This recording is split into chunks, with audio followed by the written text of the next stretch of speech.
하반기 때 이제 우리 성도님들하고 어떤 말씀을 나누면 좋을까 이렇게 고민을 하다가 하반기에는 성경 공부 이게 한 권 한 권을 좀 살펴보면 좋겠다라는 생각을 했습니다. 그리고 좀 손이 안 가는 것들이 있지 않습니까? 예를 들면 뭐 한 10년, 20년, 막 30년 주님 뵙는 그날까지 신앙생활 해도 안 읽는 성경들이 있습니다. 손이 안 가지는 정말 중요하지만 뭐 다 중요하겠지만 이상하게 손이 가기 힘든 성경들이 있습니다.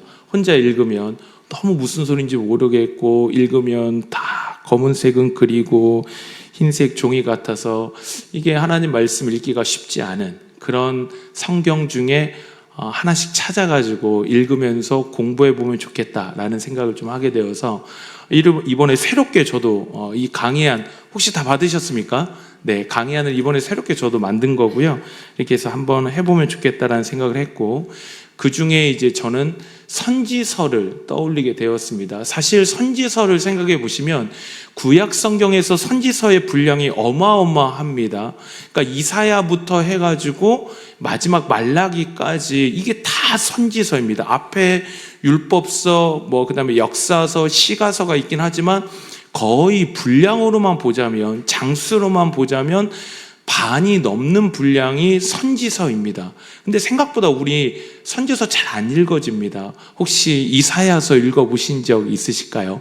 예레미야, 에스겔 이런 거는 사실은 아모스 본문으로 설교를 들어보신 기억이 아마 거의 없지 않으실까 싶습니다. 우리 선지서 하면 거의 이사야서 말씀에서 예수님을 예표한 말씀들, 예수님의 고난을 노래한 그 본문들, 그 정도가 우리한테 알려져 있지 거의 선지서가 잘 안 읽혀지는 그런 상황인 것 같습니다. 그래서 저는 선지서를 한번 해보자. 제가 신학교 다닐 때 선지서를 참 좋아했습니다. 저는 목회자는 선지자 같아야 한다는 생각이 그때 강해서 선지서에 좀 관심이 있었고 이래저래 공부를 하면서 은혜를 누렸던 기억이 있습니다. 그래서 이 하반기 때는 제게 주어지는 시간 안에서 선지서를 한번 해보자라는 생각을 하게 되었고요.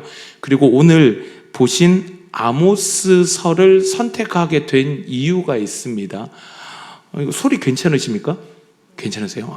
저만 좀 이게 왕왕거려서 제가 아모스서를 그러면 선지서 중에 왜 아모스서를 첫 번째로 선택하게 되었는지에 대해서는 강의를 하면서 제가 그 이유에 대해서는 말씀드리도록 하겠습니다. 그래서 오늘 이 시간은 뭔가 우리 설교를 들으실 때 특히 한국 성도들은 그런 기대감이 있지 않습니까? 막 몽클몽클하고 눈물도 나오고 가슴도 떨리고 심장도 두 배로 막 빨리 뛰고 이런 은혜가 기대가 되는 마음이 있겠지만 저는 그런 기대하는 마음은 좋은 거라고 생각합니다. 다만 이 성경 공부 시간은 어쩌면 조금은 드라이할 수 있습니다. 조금은 건조할 수 있지만 제가 믿는 건 말씀이 능력이 있는 거지 사람의 말재주에 있는 것이 아니기 때문에 딱딱하다 느껴지지만 그 말씀이 내 안에 들어올 때 그 말씀이 내 안에 역사를 일으킬 줄 믿습니다. 그래서 성경 공부 이렇게 하면은 막 어려워, 막 따분해, 이렇게 생각하실 수 있지만 저는 그 안에 오히려 하나님의 진리를 맛보게 될 때 그 진리가 우리를 변화시키는 역사가 있기 때문에 그 사실 하나 붙잡고 우리 같이 이제 저에게 주어지는 시간 안에서 이렇게 선지서를 이렇게 저렇게 한번 살펴보면 좋을 것 같습니다. 오늘은 이 강의안을 중심으로 같이 한번 보시면 좋을 것 같습니다. 먼저 강의안 첫 페이지를 보시면 이 강의 목표에 이렇게 돼 있죠. 선지서에 대한 전체적인 구조를 이해하자. 그리고 아모스서 배경을 이해하자. 이 두 가지가 오늘 제가 가진 이 강의의 목적이라 할 수 있겠습니다. 첫 번째 보시면 이 개역개정 성경 배열 속에서의 선지서가 갖는 의미 이렇게 제가 해놨습니다. 이제 앞을 보시면 됩니다. 네. 이런 거 하나씩 드리면 막 뭘 적으세요. 막 적고 나중에 근데 이게 어디 갔는지를 몰라요. 이게 안타깝거든요. 그래서 저는 여기에 이제 많이 적어져 있고 혹시나 그때 무슨 내용 하셨지가 궁금하면 유튜브로 다시 보시면 돼요. 그러니까 여기서 막 적는다고 막 이렇게 하시다가 그냥 이제 시간이 훌러덩 가버리는 게 있으니까 그냥 이제 강의를 들으실 때는 저를 보시고 집중하면서 들으시면 더 남는 게 많지 않을까 싶습니다. 그래서 저랑 이렇게 딱 문구 보고 그다음에 저를 보시고 이렇게 하면은 강의가 효율적으로 진행이 될 것 같습니다. 먼저 성경의 배열 속에서의 선지서가 갖는 의미 제가 이렇게 해놨는데요. 이 선지서라는 것에 대한 전체적인 이해가 좀 필요한 것 같습니다. 선지서 바로 들어가기 전에 대체 이 선지서의 의미가 뭐냐라고 했을 때 저는 그 선지서가 갖는 의미가 잘 드러나는 게 이 성경 배열이다라고 생각합니다. 개역개정 성경, 우리 히브리 성경이 있지요. 타나크라고 불리우는 유대인들이 보는 성경 배열 순서는 이거와 좀 다릅니다. 율법서, 역사서, 성문서 이런 배열 순서로 되어 있습니다. 성경의 배열 순서는 그냥 갖다 놓은 게 아니라 하나의 의미가 있는데 이걸 제가 유대인까지는 설명할 시간이 없겠지만 개역 개정은 우리 보신 것과 같이 처음에 뭐로 되어 있죠? 모세 오경, 이걸 우리가 율법서라고 합니다. 율법서가 뭐겠습니까? 하나님의 법이지요. 너희는 이제 내 백성이다. 그러니 이 법칙을 가지고 살아라. 어떻게 살아야 돼? 이렇게 살아라. 이걸 보여주는 것이 모세 오경, 이 율법이라고 할 수 있겠습니다. 그러면 모세 오경 율법을 주셨으니 그 다음에 뭐가 나와야 될까요? 살아야겠죠. 그게 뭘까요? 역사서입니다. 그러니까 하나님이 먼저 법을 주셨고 법칙을 주셨고 그걸 가지고 진짜로 사는 이야기, 가나안 땅에 이제 들어가서 하나님의 말씀대로 사는 이야기, 그게 이제 여호수아부터 시작이 되는 겁니다. 근데 여호수아서에서 하나님의 법을 줬지만 그 법대로 못 살죠. 그래서 일어난 시대가 어떤 시대인가요? 사사기 있지 않습니까? 그러니까 이런 하나의 큰 흐름이 있는 겁니다. 그래서 모세오경은 하나님의 법을 주셨구나. 그럼 이 법을 가지고 실제로 사는 이야기가 뭐냐?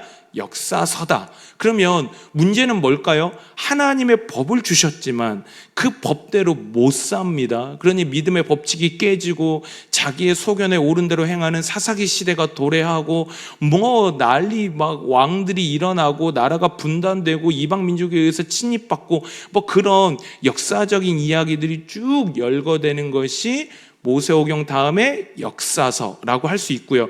그 다음에 시가서가 나오지 않습니까? 시가서는 뭐냐면 하나님의 법이 깨어져 버린 세상 속에서 살아가는 믿음의 사람들의 삶의 지혜와 노래, 그게 시가서라는 겁니다.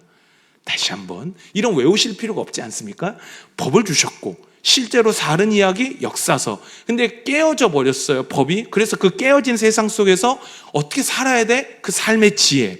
그리고 그 고통스러운 세상 속에서 하나님께 불렀던 찬양들, 그게 다 뭐라고요? 시가서라는 겁니다. 그리고 그 시가서 다음에 등장하는 게 뭘까요? 배열 순서로 선지서라는 거죠. 결국에 하나님의 법이 깨어져 버린 세상 속에서 어떻게 회복할 거냐, 어떻게 살아갈 거냐를 선지자를 통해서 주신 말씀이 뭘까요? 선지서라는 겁니다. 그러니 선지서를 읽게 되면 우리에게 주시는 유익이 뭐냐면 어떻게 하면 여호와께로 돌아갈 수 있는지를 명확하게 알게 됩니다. 그러니까 우리 한 번씩 우리 회개해야 돼, 우리 여호와께로 돌아가야 돼, 우리 여호와께로 돌아가자, 이런 말 자주 하지 않습니까? 회개해야 돼, 우리 회복해야 돼, 여호와께로 돌아가야 돼.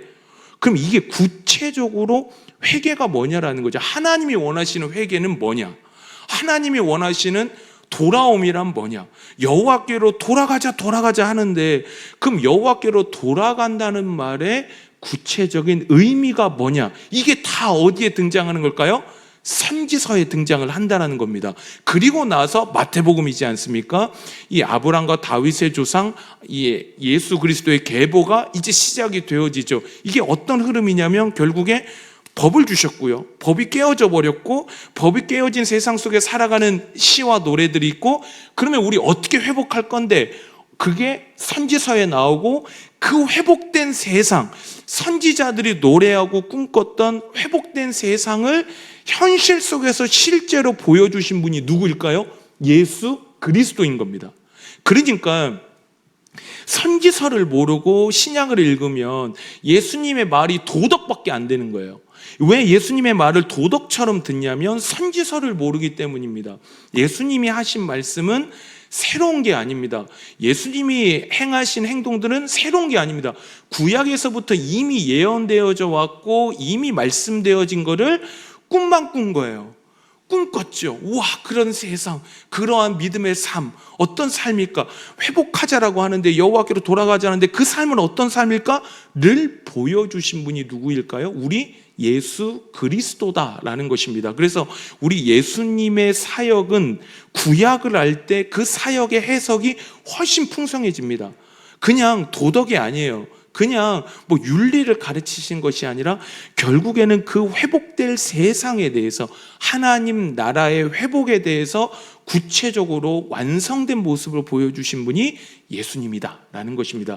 그래서 선지서를 읽으면 우리가 어떻게 회복해야 되는지, 우리가 이 세상 속에서 어떻게 여호와께로 돌아가야 하는지가 명확히 드러나고 깨달아지는 유익을 얻는 게 어딜까요? 선지서라는 것입니다. 그래서 선지서가 이 개역개정 성경 배열 속에서의 이런 의미이기 때문에 위치를 여기에 넣어놨구나라는 것입니다. 히브리 이 유대인들이 보는 타나크는 의미가 다르기 때문에, 신약 성경이 없기 때문에 율법, 선지서, 역사서, 그 다음에 성문서, 이런 식으로 끝나버리는 거죠. 그러나 우리 개역개정은 예수님이 있기 때문에 마지막에 선지서와 예수님을 붙여놔서 연결시켜 놓은 이 배열의 의미가 있다는 겁니다. 요걸 아시면 성경을 억지로 외우시지 않아도 됩니다. 눈빛을 보니까 저만 그렇게 생각하는 것 같습니다. 그러시지 않습니까? 이렇게 흐름이 있구나. 요거 기억하시면 좋겠고요. 그 다음에 2번 보시겠습니까? 선지자에 대한 이해라고 이렇게 되어 있는데, 이제 저를 그냥 보시면 될 것 같습니다. 나중에 한번 읽어보시면 도움이 될 것 같습니다. 우리 선지서를 이해함에 있어 배열 속에 이러한 선지서는 목적이 있구나, 유익이 있구나를 우리 간단하게 이해했다면, 선지자에 대한 이해가 좀 필요한 것 같습니다. 선지자. 이렇게 되면 선지가 미리 선자이지 않습니까? 알지자. 그러다 보니 한자적 표현 때문에 우리 선지자 하면 예언하는 사람으로 거의 이미지가 가지고 있습니다. 미리 미래를 알고 예언하는 사람, 그게 선지자라고 그렇게 우리가 이제 이해를 하는 거죠. 이 영어 프로핏도 앞에 프라가 있어가지고 미리라는 의미가 좀 붙여져 있어서 저는 굉장히 좀 아쉬운 것 같습니다. 우리 히브리어는 이 동사에서 명사가 파생이 많이 됩니다. 이 선지자라는 단어의 히브리어는 나비라는 명사입니다. 이 명사 안에는 미리 알다라는 의미가 없습니다. 그런 의미가 담겨 있는 게 아니고요. 이 선지자라는 의미, 예언자라는 말의 의미는 미리 미래의 것을 알아서 그것을 깨달은 사람이라는 의미라기보다는 하나님께서 주신 말씀을 전달하는 사람, 그런데 그 전달하는 내용이 미래의 내용이기 때문에 선지자라는 의미가 무조건 틀렸다라고 말할 수는 없는 거죠. 다시 한번, 이 사람이 대단한 게 아닙니다. 선지자가 대단한 게 아닙니다. 선지자가 뭔가 막 능력이 있어가지고, 그래서 막 유튜브에 보면 내가 이 시대의 선지자라고, 막 21세기 하나님이 보내신 선지자가 누군지 아냐고 막 저라고 막 목소리 막 굉장히 부담스럽게 해가지고 하시는 분들 있지 않습니까? 제가 다 알아요. 제가 성령께서 알려주시면 다 알죠. 모를 게 뭐 있겠어요. 이렇게 부담스럽게 하시는 분이 있는데, 그건 선지자에 대한 잘못된 이해이기 때문입니다. 미래를 아는 게 아니에요. 미래에 대한 말씀을 하나님께 받아서 어떻게 하는 사람일까요? 전달하는 사람이에요. 그러나 내용 자체가 미래적인 내용이기 때문에 그 이름에 있어서의 선지자라고 하는 것은 크게 잘못된 건 없지만 그 사람 자체가 대단한 것이 절대 아니다라는 겁니다. 모든 건 하나님의 주권입니다. 하나님의 능력입니다. 이 선지자들은 대언하는 사람, 그러니 어떤 목사든 귀신을 쫓아내든 병을 고치든 어떠한 목사도 감히 하나님 앞에서 자기 이름 3글자를 드러낼 수 있는 사람은 없습니다. 아무리 대단한 교회를 목회한다 하더라도 그거 저는 하나님 앞에 가면 다 똑같을 거다. 그래서 자기가 자기를 드러내면 안 됩니다. 그건 선지자가 아닙니다. 선지자의 올바른 이해는 하나님 주신 말씀을 대언하는 사람, 그러나 미래적인 내용이다. 중요한 건 우리 한번 보시겠습니까? 프린트물 보시면 2번 중간에 이렇게 나와져 있죠. 모든 선지서의 메시지는 미래가 아닌 현실에 초점이 맞춰져 있다. 이게 무슨 말이냐면 내용은 미래의 내용입니다. 그러나 미래의 내용을 말하는 이유가 뭐예요? 와, 미래에 이런 일이 일어날 거야. 이게 아니라는 거예요. 다시 한번, 우리가 미래 내용의 말씀을 읽을 때, 예를 들면 요한계시록도 마찬가지입니다. 요한계시록을 잘못되게 해석하면 굉장히 문제가 많은데, 미래에 대한 내용이지만 미래에 대한 내용을 선포하는 초점은 어디에 맞춰져 있다고요? 현실인 거예요. 그러니까 미래에 이런 일이 일어날 거다, 하나님이 미래에 이런 일을 역사하실 거다, 그러니 니네 지금 잘 살아라입니다. 그러니까 미래의 일이, 어떤 일이 일어날까? 와, 요한계시록에 나오는 저 용은 누구를 가리키는 거야? 와, 저건 누구지? 저건 어느 나라지? 이게 관심이 아닌 거예요. 성경은 그건 하나님의 영역입니다. 어떤 일이 일어날지 우리 다 몰라요. 모르는 거고요. 중요한 건 미래에 하나님의 역사가, 이런 역사가 있구나, 심판이 이런 게 있구나. 그러면 우리 이때 현재를 어떻게 살 거냐, 현실을 어떻게 살 거냐, 어떠한 가치관과 어떠한 마음을 가지고 살 거냐가 선지서의 핵심이다라는 겁니다. 그래서 선지서를 읽으시면서 이건 대체 언제 일어난대, 이거는 누가 일으킨대가 핵심이 아니라 이 말씀 앞에 나는 어떻게 살아야 되느냐, 이 말씀이 이렇게 말씀하고 있네, 나는 지금 잘 살고 있는 것 맞냐, 끊임없이 자기를 돌아보고 현실의 믿음의 삶을 다시 새롭게 하는 것, 그것이 선지서의 핵심이다라는 것입니다. 그래서 저는 이 선지서를 읽는 유익이, 우리 신앙생활을 하다 보면 지금 내 모습이 어떤지 잘 모르게 될 때가 있습니다. 특히 목사들은 더 위험하죠. 이 타이틀이 저를 포장해 주기 때문에 이게 잘 드러나질 않고 여기 숨어버리는 경향이 있습니다.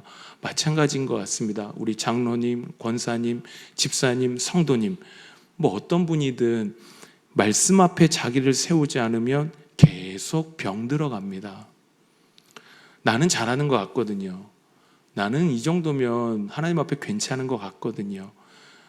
그래서 끊임없이 영적으로 둔감해지고 메말라져 버립니다. 근데 선지서의 말씀을 읽으면 나는 지금 여호와 앞에 어떻게 살고 있지, 어떻게 끊임없이 우리가 회복해야 되고 회개해야 되고 여호와께로 어떻게 돌아가야 할지가 저는 명확해지고, 그게 현실에 초점이 맞춰져 있다 보니 우리 현실의 삶을 변화시키는 생명력이 이 선지서에 있다라는 것입니다. 그래서 제가 이제 부탁드리고 싶은 건, 끊임없이 말씀 앞에 우리 모습을 돌아보실 수 있는 우리 성도님들이 되셨으면 좋겠습니다.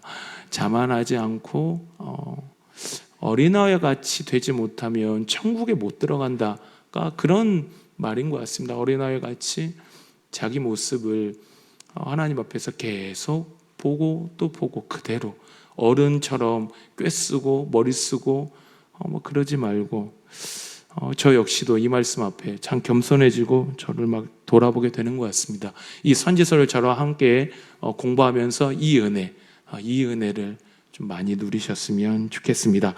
우리 3번 보시면 제가 문서 선지자, 그리고 가로해 놓고 고전 예언자라고 했고요. 이 문서 선지자 시대의 특징은 무엇인가라고 제가 이제 강의 안에 그렇게 해놨습니다. 이 부분이 이제 제가 아모스서를 가장 첫 번째로 선택하게 된 이유가 바로 이 3번과 연관이 있다라고 할 수 있겠는데요. 기본적으로 우리 선지자라고 하면 딱 떠오르는 인물은 누구이실까요? 엘리야이죠. 엘리사.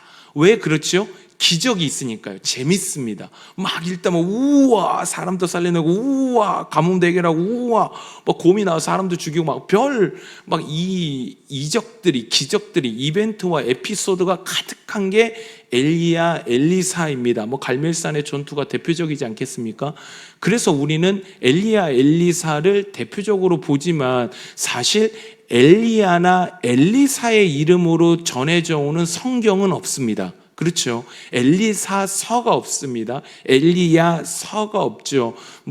이 외경에 엘리야 승천기 그런 게 있다고는 하는데, 우리 개역 개정 성경에는 정경으로 인정하지 않으니 결국에 우리 성경 안에는 없는 겁니다. 그래서 자신의 이름으로 된 성경을 가진 선지자를 가리켜 문서 선지자라고 부릅니다. 다시 한번, 자기 이름으로 어떤 성경책이 존재하는 거예요.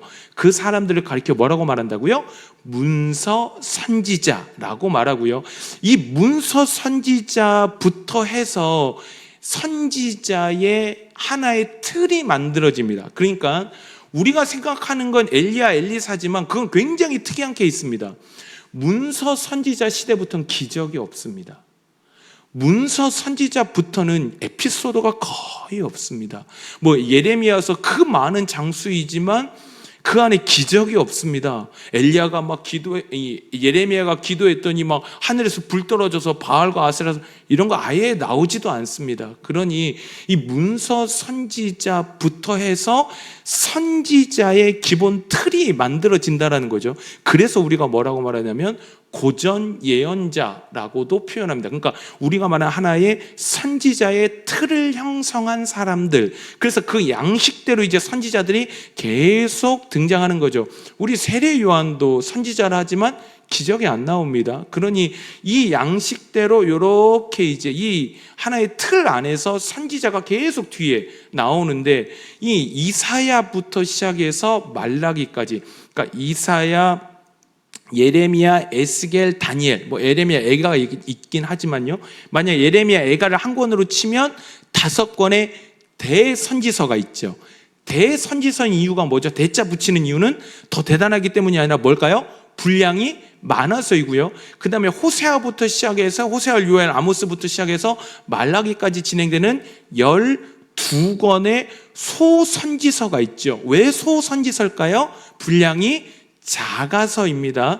그래서 5권의 대선지서와 12권의 소선지서, 17권의 이 선지서, 17권의 선지서를 다 합쳤을 때 가장 시기가 이른 선지자가 아모스로 봅니다. 그러니까 아모스, 호세아, 이사야, 미가 요거 같은 동시대 사람입니다.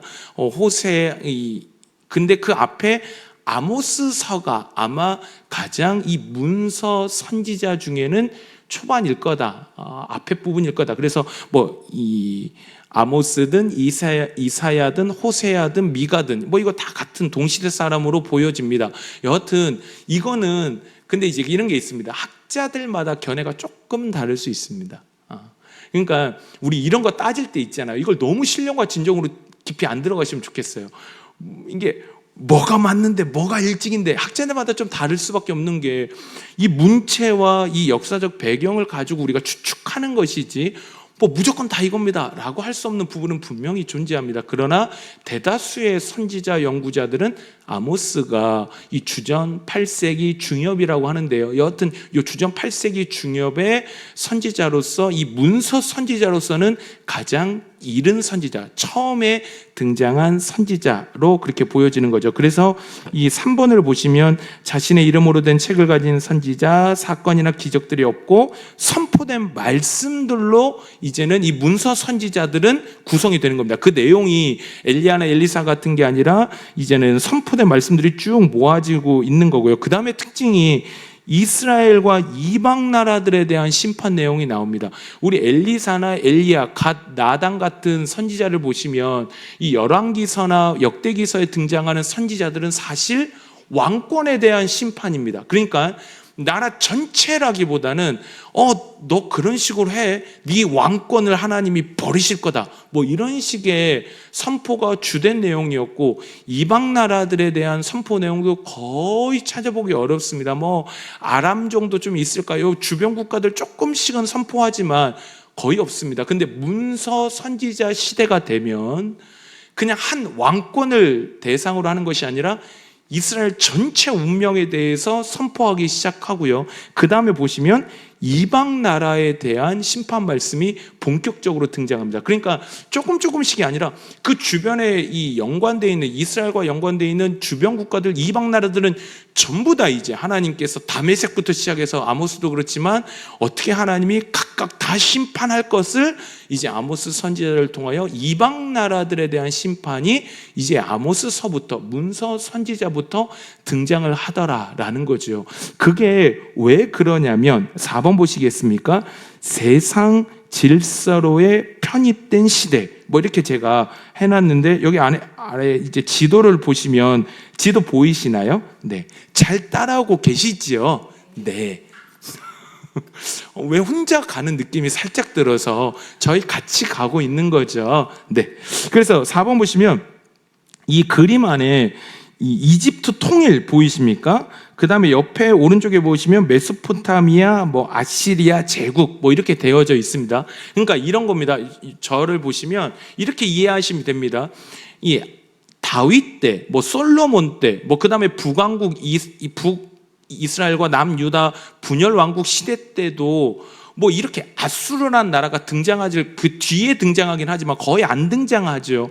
등장하지 않다가 뒤쪽에 등장하기 시작합니다. 아수르의 뭐 디글랏 빌레셀 같은 이 대단한 왕들이 등장하기 시작하는데, 왜 다윗 때, 솔로몬 때는 왜 이런 뭐 이 아수르라든지 바벨론 같은 대제국이 등장하지 않았을까라는 생각을 해보신 적이 있습니까? 그때는 없습니다. 그게 다윗이 강해서, 솔로몬이 강해서 그런 것도 좀 있지만, 문제는 애굽이 이 왼쪽 애굽이지 않습니까? 이 애굽이 왕조가 엄청 싸웁니다. 자기네들끼리 치고받고 있는 거죠. 마찬가지로 메소포타미아 지역도 아수르라는 나라가 원래부터 있었지만 그 안에서 자기들끼리 치고받고 싸웁니다. 누가 막 이 아직은 통일왕국을 못 이룬 거죠. 중앙 집권적인. 그러니까 다윗 시대나 솔로몬 시대 때는 얘네는 지네들끼리 싸우는데 정신없는 거예요.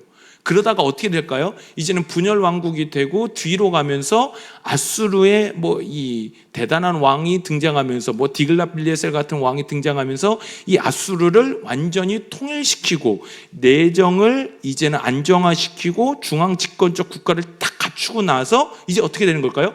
다른 나라를 정복하기 시작하는 겁니다. 그러니까 지금 문서 선지자라고 말하는, 그러니까 아모스서를 읽을 때 배경이 어떤 배경이냐면, 문서 선지자, 주전 8세기 중엽이라고 합니다. 요 8세기 중엽이 되면 이스라엘이 스스로의 운명을 결정할 수 없는 시대가 됩니다. 그러니까 다윗 때든 솔로몬은 내가 이 나라를 어떻게 정치할 거냐, 어떻게 이끌어갈 거냐를 자기들이 결정하면 돼요. 그런데 문서 선지자 시대가 되면 우리가 아수르한테 굴복할 거냐, 아니면 아수르와 붙어 싸울 거냐, 우리가 애굽에 붙을 거냐, 아수르에 붙을 거냐 라는 것에 의해서 나라의 운명이 결정되어지는 시대가 되어져 버렸다라는 겁니다. 왜냐하면 여기가 너무 강해져 버린 거예요. 자기네들끼리 이제 왕권을 통일하면서 너무 강해져 버린 거죠. 그래서 표현하기를, 굉장히 학자들은 이런 걸 잘하지 않습니까?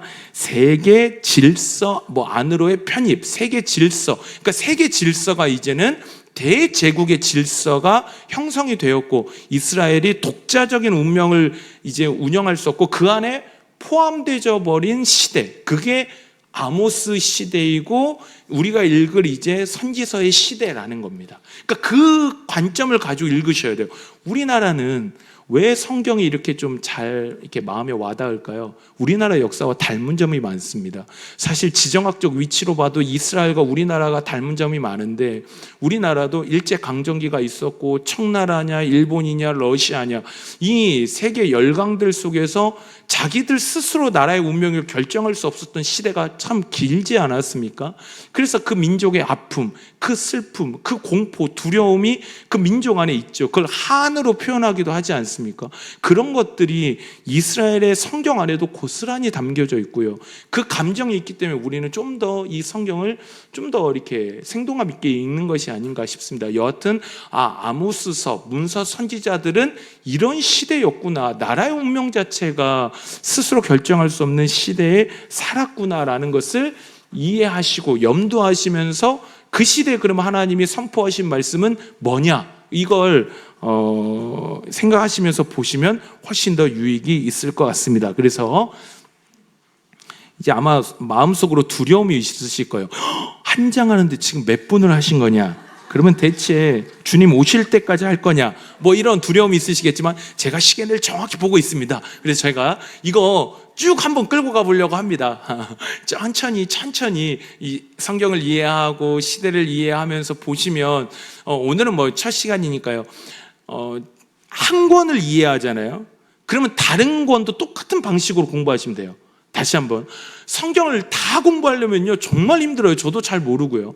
근데 하나를 이런 방식으로 이해하는구나. 전체적인 큰 그림을 그리고 배경을 이해하고 이런 식으로 한 장 한 장을 이해하는구나. 그러면 다음에 호세아를 읽을 때도 똑같이 하면 다 이해가 되어질 수 있습니다. 방법론을 배우신다고 생각하시고 저랑 이제 천천히 시계를 보고 있습니다. 두려워하지 마시고 편안함 가운데 저랑 요 하나만 더 보면 좋을 것 같습니다. 그래서 4번 보시면 이제 아모스서 시대 배경 뭐 이렇게 돼 있지 않습니까? 우리 다시 1장 1절을 보시겠습니까? 1장 1절 우리가 읽었던 말씀 보시면 이렇게 나와 있습니다.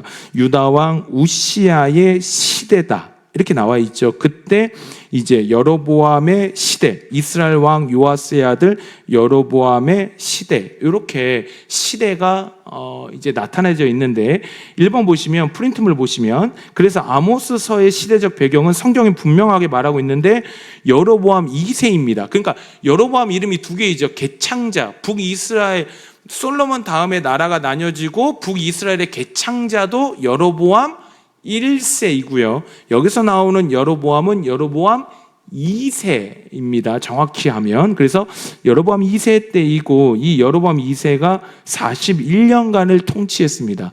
그거 아십니까? 악한 왕일수록 오래 통치했습니다. 재밌지요. 북이스라엘은 쿠데타만 해도 한 8번 일어난 왕조거든요. 그런데 이 악한 정말 극악한 사람들이 보면 오래 통치해요. 그러니 세상에서 부귀영화 오래 누리고 뭐 그게 진짜 하나님 앞에 복일까 싶은 생각이 저는 많습니다. 왜냐하면 죄가 쌓이잖아요. 그래서 이런 것도 보면 여로보암이 41년간이나 통치했습니다. 이런 사람이 많이 없습니다. 이 북이스라엘의 역사에서요. 보시면 비교연대가 1장 1절에 나오는데 유다 왕 우시아 시대다라고 딱 밝히고 있죠. 그래서 우리가 말할 수 있는 건 우시아 시대가 BC, 주전 8세기 중엽입니다. 근데 이게 중요한 의미가 있다면 이때가 모두 전성기 때입니다. 남유다도 전성기고 북이스라엘도 최전성기였을 때가 딱 이때입니다. 그래서 이 북왕국이 주전 721년, 722년에 멸망하지 않습니까? 그래서 북왕국이 멸망하기 전에 한 30년, 40년 전에 활동했던 선지자가 이 아모스 선지자이구나. 그래서 문서 선지자는 이제는 왕조의 멸망이 아니라 나라 전체에 대한 멸망에 대해서 말한다라고 아까 말씀드린 것처럼 이제는 이 북이스라엘의 멸망이 얼마 남지 않은 시대구나 이고요. 중요한 건 4번입니다. 이 사치의 극치를 누리던 시대. 그러니 이 아주 누릴 것을 최전성기로 누리던 시대인데요. 보시면 열왕기하 14장 25절에 보시면 하맛 어귀에서 아라바 바다까지 이렇게 이 여로보암 2세 때의 영토에 대해서 설명하고 있습니다. 그러니까 지도를 보시면 하맛 어귀부터 아라바 바다는 하맛 어귀는 거의 다메섹 이 그쪽 부근인데 그런 이스라엘 영토 중에서 역사상 가장 넓었을 때입니다. 이 하맛 어귀에서 아라바 바다까지라는 표현은 이 북이스라엘의 영토를 표현함에 있어서 가장 넓었던 시대. 그래서 영토가 가장 넓었고요. 부와 재물이 넘쳐나던 시대입니다. 이 프린트물을 보시면 아모스 3장 15절에 보시면 궁이 3개예요. 겨울궁이 있고 여름궁이 있고 상하궁이 있고. 우리 그런 분들 있죠. 겨울에는 또 일본 가서 라면 드시고 또 여름에는 또 저희 가서 뭐 드시고 뭐 이렇게 하시는 분들처럼 얼마나 돈이 많았냐면 겨울궁이 있고 여름궁이 있고 상하궁이 따로 있었습니다. 아모스 6장 4장 6절에서 보시면 상하상에 누우며 침상에서 기지켜며 양떼에서 어린 양과 우리에서 송아지를 잡아서 먹고 그러니까 상하상 위에 누워요. 눕는 것도 상하상이고요.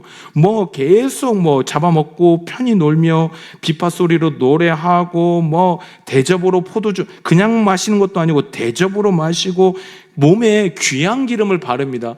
나라가 어려울 때는 기름을 먹기도 어려운데 몸에 바를 기름이 어디 있겠습니까? 결국에 이 시대의 북이스라엘은 정말로 이 부와 재물이 넘쳐나던 시대, 이 사치를 아주 극의 극으로 누리던 시대가 아모스 시대였다라는 거고요. 5번도 보시면 종교 제사가 넘쳐나던 시대입니다. 그러니 보시면 아모스 4장 4절에서 5절 보시면 너네 막 이 11조를 드리는데요. 3일마다가 11조를 드려요. 한 달마다 드리기도 힘들어 죽겠는데 이게 힘들다는 건 아니지만 11조를 드리는데 3일마다 드리고 막 누룩 넣은 것을 불사라 수은제 낙헌제를 막 드리는데 수은제 낙헌제는 한마디로 우리가 말하면 그냥 감사 제물입니다. 일상의 감사의 제목들로 드리는 제물. 결국에 이제 여기 보실까요? 이제 제가 마무리하려고 합니다. 첫 시간을. 아모스서의 놀라운 점은 우리 기본적으로 그렇지 않습니까? 선지서 하면 예배 더 잘 드려야지, 예배 더 많이 드려야지, 하나님께 기도 더 많이 해야지 라고 생각하지 않습니까? 여호와께로 돌아가자라고 했을 때 우린 기본적으로 여호와께로 돌아가자, 회개하자, 이게 뭘까? 예배 더 많이 드려야지, 내가 하나님 앞에 더 많은 것을 해야지라고 생각할 건데 선지서는 오히려 부가 넘쳐나던 시대고요, 종교 제사가 넘쳐나던 시대입니다. 그러니까 이 낙헌제를 드린다는 것도 일상의 감사의 제물이 넘쳐나던 시대. 그러니 지금 북이스라엘이 이렇게 영화롭게 풍요롭게 사는 건 다 하나님의 은혜입니다 를 고백하던 시대, 그 시대에 아모스 선지자는 선포했다라는 겁니다. 우리가 생각할 땐 아무것도 선포할 필요가 없는 시대이죠. 나라도 안정되어져 있고 종교도 왕성하게 활동되던 시대인데 하나님은 아니셨던 겁니다. 아모스는 아니었던 거죠. 이 관점으로 아모스를 봐야 아모스의 말씀들이 이해가 되고 들어오기 시작한다라는 거죠. 결국엔 우리를 보는 모습과 하나님이 보시는 건 다르구나라는 것을 우리 매번 염두에 둬야 될 것 같습니다. 우리 집이 지금 일이 잘 풀리고 우리 아들이 잘하고 우리 딸이 잘하고 경제적으로 부유하고 건강적으로 아무 문제 없다 해서 정말 내가 하나님 앞에 괜찮은 거냐?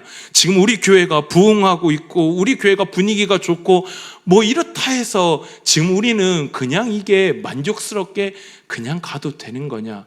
그것이 아니라 끊임없이 주의 말씀 앞에 나를 철저하게 드러내고 돌아보고 그 말씀 앞에 설 때에야 우린 비로소 소망이 있고 희망이 있고 또 앞으로의 믿음의 미래가 펼쳐질 수 있다라는 것입니다.